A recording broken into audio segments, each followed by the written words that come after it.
Okay?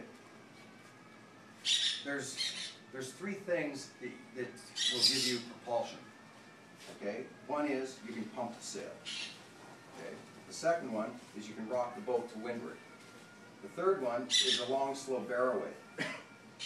Okay?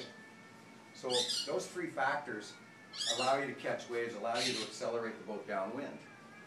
But you don't do all three at once. They have to be sequential, because each one amplifies the next one. Okay? So the laser class allows one pump per wave, don't they? Okay. Because I know the fins do. I wasn't sure about the laser. So, usually in the laser, the pump that anyone gives in a laser is usually just a little jerk. You know, whereas in the fin, they can grab it one-to-one. They give it a huge boom. So, let's say the wind's here. I'll just redraw this to show. So let's say you start off at dead downwind, get your sails out. So the first thing you would do is you start to rock the boat a little bit to windward. The reason for that is, one, it's a little bit of a pump, because anytime you move a sail through the air, it's a pump. So even if you cleated your main and rocked to windward, it's a pump, assuming that you have the sail in tight enough. I'm jumping topics here, but anyway, if the sail's out here like that, when you rock, it'll absolutely do nothing for you. In fact, it'll luff on the back side. So anytime you rock, you've got to have a little bit of angle on the sail in order for it to do something. Okay, so, and when I'm saying rock, I have to choose my terms correctly, because by rock I don't mean this. By rock I mean a slow heel to windward.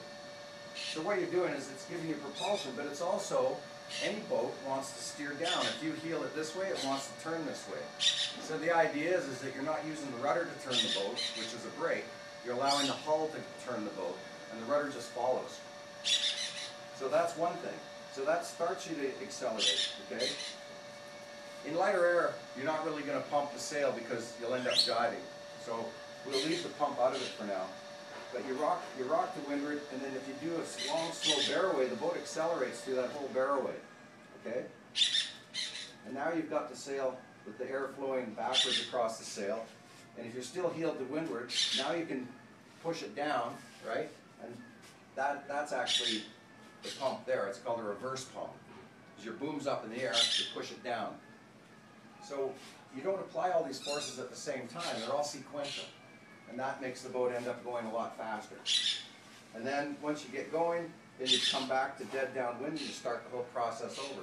So your course, remember this is downwind, your course will look kind of like this.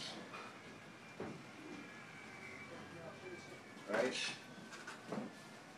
So, as I mentioned yesterday, especially in light air, you never want to cross and go onto the broad reach. This area right here is what I call the no-fly zone. Okay, that's where you can't really put much force into the boat. And if you start bearing away from there, the first part of the bear-away is not doing anything for you. So anyway, for now, just remember just to come to dead down and then bear away again.